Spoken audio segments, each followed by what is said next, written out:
Ce mardi 20 octobre, devant le palais de justice de Mulhouse, une dizaine de journalistes patientent. Tous guettent la sortie d'André Bamberski. L'homme, entendu par un juge d'instruction, est soupçonné d'avoir commandité l'enlèvement d'un médecin allemand. À 23 h, André Bamberski ressort libre, mais il est mis en examen pour séquestration et association de malfaiteurs. Il risque la prison. Pourtant, l'homme est étonnamment serein devant les journalistes. Il n'hésite pas à revendiquer son implication dans le kidnapping. J'ai donné mon accord le 9 octobre pour que Krombach soit effectivement amené en France. Il assume ses actes tranquillement, car le docteur Krombach, le médecin allemand qui l'a fait enlever, est selon lui le meurtrier de sa fille. Et cela fait bientôt 30 ans qu'il le traque. Est-ce que cela veut dire que vous pensez que quelquefois, il faut faire justice soi-même? Là, pour moi, ce n'est pas faire justice soi-même, c'est faire ce que les autorités françaises auraient dû faire. Comment cet homme de 72 ans, aux allures de grand-père inoffensif, en est-il arrivé à une telle extrémité? L'histoire d'André Bamberski, c'est celle d'un combat.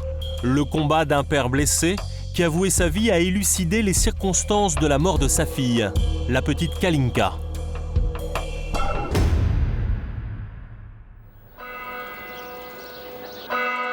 L'histoire commence à l'été 1982, sur les bords du lac de Constance en Allemagne, dans la petite ville de Lindau. Kalinka Bamberski, la fille d'André, vit alors avec sa mère et son nouveau mari, un médecin allemand de 47 ans, Dieter Krombach. À presque 15 ans, c'est une adolescente sportive et en bonne santé. Pourtant, le 9 juillet 1982, elle est retrouvée morte dans son lit. À l'époque, André Bamberski vit près de Toulouse. Il apprend la nouvelle par téléphone. J'ai appris d'une manière vraiment abominable. Hein. C'est la maman qui, le fameux samedi 9 juillet 82, vers 10h30 du matin, a téléphoné ici à la maison pour m'apprendre tout de go la mort de Kalinka. Comment une jeune fille de 14 ans en parfaite santé a-t-elle pu décéder aussi brusquement? Une autopsie a lieu en Allemagne. Les médecins concluent à une défaillance cardiaque. La justice allemande classe l'affaire. Personne n'est inquiété. Tout aurait pu s'arrêter là. Mais 2 mois plus tard, André Bamberski reçoit le rapport d'autopsie et découvre des éléments troublants. D'abord, les médecins décrivent des substances blanchâtres sur les parties génitales de l'adolescente. Des substances jamais analysées. Pour André Bamberski, il pourrait s'agir de sperme. Ensuite, les médecins repèrent sur les bras de la jeune fille la trace d'une piqûre, une injection à base de fer que le docteur Krombach dit avoir pratiquée pour accélérer le bronzage de Kalinka. Puis il avancera qu'il s'agissait en fait de lutter contre l'anémie de la jeune fille. Mais André Bamberski n'y croit pas. Il est même convaincu que c'est cette piqûre qui a causé le décès. Il commence alors à soupçonner le docteur Krombach.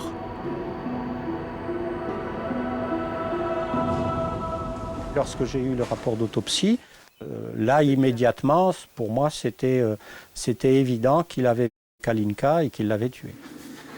Débute alors une longue bataille judiciaire pour réouvrir l'enquête.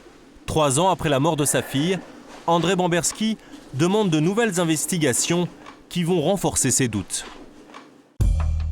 D'abord, des experts allemands affirment que la mort de Kalinka est directement liée à l'injection de fer. Et puis, quelques mois plus tard, André Bamberski obtient l'exhumation du corps de l'adolescente en vue d'une nouvelle autopsie. Voilà, tout s'est déroulé ici, début décembre. Il n'y avait pas beaucoup d'herbe à ce moment-là, mais enfin ici, je m'en souviens parfaitement, si vous voulez. Il y avait 2 tréteaux sur lesquels le cercueil a donc été déposé et ouvert. Les médecins légistes font alors une étrange découverte. L'appareil génital de Kalinka a disparu. Il a été prélevé en totalité. L'examen ne peut avoir lieu, impossible donc de savoir s'il y a eu vie. Des analyses impossibles, une injection douteuse. Malgré ces nouveaux éléments, l'Allemagne refuse toujours de réouvrir l'enquête. André Bamberski décide alors de porter l'affaire devant la justice française. À Paris, sa plainte est jugée recevable car Kalinka était de nationalité française. Mais le médecin refuse de se présenter devant la cour d'assises de Paris. Pourtant, en 1995, 13 ans après la mort de la jeune fille, Dieter Krombacher est condamné pour homicide involontaire. La justice française a décidé donc de le condamner à 15 ans de réclusion criminelle pour violence volontaire ayant entraîné la mort sans l'intention de la donner. Bon, même une condamnation à 15 ans de réclusion criminelle au lieu de la perpétuité, c'est effectivement mieux qu'un acquittement ou mieux que rien. Mais ce jugement ne va servir à rien. La Cour européenne des droits de l'homme le considère comme inéquitable. L'Allemagne ne reconnaît pas le verdict et refuse d'extrader le docteur. Un mandat d'arrêt international est certes délivré contre lui, mais il ne sera jamais exécuté. En 1997, le docteur Krombacher coule des jours tranquilles, mais il va faire de nouveau parler de lui à Lindau. Il est accusé d'avoir une de ses patientes âgée de 15 ans. C'est cette jeune femme, Laura, que nous avions rencontrée l'an dernier. Là, j'avais à peu près 15 ans, je ne sais plus exactement. C'était à Lindau. C'était juste avant. Juste avant que Laura ne croise la route du docteur Krombacher. Ce jour-là, elle se rend au cabinet du médecin pour un examen. Il est venu me chercher dans la salle d'attente et il m'a dit « Si tu as peur, je peux te faire une piqûre. C'est comme une anesthésie. » Alors j'ai accepté, il m'a fait la piqûre et je me suis tout de suite endormie. Et quand je me suis réveillée, il était sur moi, tout nu et tout ça. Comment avez-vous réagi? C'est indescriptible. D'abord, c'était un tel choc. J'étais sans voix. Je ne comprenais rien. Et puis j'ai essayé de bouger, mais je n'y arrivais pas. Je n'y arrivais pas. Et comment vous l'expliquez? C'était l'effet de la piqûre. J'étais complètement paralysée. Laura porte plainte contre le médecin. Un procès a lieu. Krombacher est jugé et condamné, mais à 2 ans de prison avec sursis. Il ressort donc libre du tribunal. À Lindau, ce jugement fait scandale. 300 femmes manifestent contre ce verdict étonnamment clément. Les langues se délient. 9 femmes désormais déclarent avoir été, elles aussi, victimes du médecin. Alors, Krombacher aurait-il abusé de Kalinka comme il a abusé de Laura? Aurait-il pu utiliser un produit qui l'aurait paralysé puis tué? Dans cette histoire, un témoin clé se tient à l'écart des médias, la mère de Kalinka. Après la mort de sa fille, elle a divorcé du docteur. Depuis, elle s'enferme dans le silence. Nous la filmons en caméra cachée. Vous ne croyez pas du tout à la culpabilité du docteur Krombacher? Non, pas peut-être pour la piqûre, oui, peut-être une faute professionnelle, peut-être que cette piqûre, il n'aurait pas dû la faire à ce moment-là, je n'en sais rien, hein, je ne sais pas, c'était lui le médecin, mais pour le moi, j'y crois pas du tout, mais enfin, bon, je me trompe aussi peut-être, hein, je sais pas. Vous n'avez jamais rien soupçonné, même sur d'autres jeunes filles? Si, moi j'ai su qu'il me trompait avec une jeune fille, une voisine, et c'est là que je suis partie. C'était une jeune aussi. Qui avait quel âge, vous savez? Je sais pas, 17 ans. Krombacher aurait-il abusé de Kalinka comme il a abusé de Laura? Quoi qu'il en soit, pour ces 2 affaires, le docteur ne passera pas une seule journée en détention. Et c'est finalement pour exercice illégal de la médecine qu'il va se retrouver derrière les barreaux en Allemagne. En juin 2008, nous le rencontrons le jour de sa sortie de prison. Il ignore que nous le filmons. Nous voulons raconter l'histoire de Kalinka Bamberski. C'est une vieille histoire, ça n'a plus d'intérêt. Il est fou ce Bamberski. Mais c'est ridicule de penser, M. Bamberski, que j'avais un amour avec elle. Ou quoi. Que vous l'avez... Oui, il dit que vous l'avez vu. Complètement gaga. Et en plus, je n'avais pas besoin. J'étais mariée, j'étais heureuse avec la mère de Kalinka.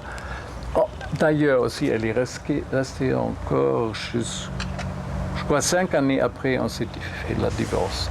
Mais pas à cause de ça, parce que je l'ai trompée avec une autre femme, une amie d'elle. Bon, ça arrive. À 73 ans, souriant et détendu, il nie tout en bloc. Sa responsabilité dans la mort de Kalinka, tout comme le de la jeune Laura. Je soupçonne, parce que cette fille voulait coucher avec moi. C'est évidemment qu'elle voulait ça. Ça bougeait de tout près de moi, je l'ai embrassée. J'ai pensé, faisons-le vite et que ce soit fait. Et je dis, déshabille toi-même. Et là, ça s'est passé dans 5 minutes. Le docteur est de nouveau libre. Et le père de Kalinka désespère. Il n'a plus confiance en la justice. À 72 ans, il craint de ne jamais voir Krombaar derrière les barreaux. Alors il va décider de passer lui-même à l'action. Le 8 octobre dernier, André Bamberski se rend en Allemagne. Son but, surveiller les faits et gestes de Krombaar, comme il le fait régulièrement. Mais cette fois-ci, selon lui, un mystérieux personnage qui se dit sensible à son combat lui donne rendez-vous dans cet hôtel et lui propose ses services. Je l'ai rencontré une fois pendant une dizaine de minutes. Il m'a dit si vous êtes d'accord, je vous amène Krombaar en France. Et il m'a dit combien vous pouvez me donner pour me défrayer de tout ce que j'aurais à dépenser pour ça. Je lui ai dit, bon, moi, je n'ai pas de prix, vous me dites ce que vous voulez, et je vous réponds si... on a discuté 1 à 2 minutes, et on est tombé sur 20 000 euros, mais je lui ai rien donné. 8 jours plus tard, le 17 octobre dernier, alors que Dieter Krombaar s'apprête à prendre sa voiture devant chez lui, il dit avoir été assommé et ligoté par 3 hommes. C'est ce voisin qui découvre une demi-heure plus tard les traces de l'agression. Je suis arrivé et j'ai appelé la police. Sur la route, devant la maison, il trouve des objets appartenant au docteur Krombaar. Il y avait des éclats de lunettes, des semelles de chaussures. Et il y avait du sang aussi ? Oui, sur les pierres. La police allemande est prévenue, mais les ravisseurs et le médecin sont déjà en route vers la France. Dans la nuit, ils arrivent à Mulhouse, la ville française la plus proche. Ils déposent le docteur Krombaar, ligoté et bâillonné, dans une cour d'immeuble.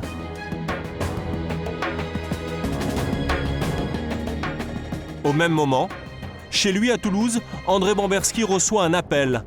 Au bout du fil, il dit entendre une voix déformée avec un fort accent germanique. Il m'a dit, juste quelques mots, partez immédiatement pour Montbéliard, pour Mulhouse, pour le docteur Krombaar. Selon lui, les ravisseurs lui demandent de prévenir les policiers. Les forces de l'ordre retrouvent le médecin allemand vers 3h30 et constatent qu'il a été battu. Le lendemain après-midi, André Bamberski arrive à Mulhouse avec près de 20 000 euros dans sa mallette. Il n'aura pas le temps de verser la somme. À 19h30, des policiers frappent à la porte de sa chambre d'hôtel. Lorsque j'ai ouvert la porte de la chambre, les 3 revolvers étaient fixés vers moi comme si j'étais effectivement un bandit de grand chemin. Depuis, Dieter Krombaar est incarcéré en région parisienne. L'un de ses ravisseurs présumés a été arrêté en Autriche. Quant à André Bamberski, il encourt jusqu'à 10 ans de réclusion criminelle. Selon lui, le prix à payer pour que le meurtrier présumé de sa fille soit enfin entre les mains de la justice française.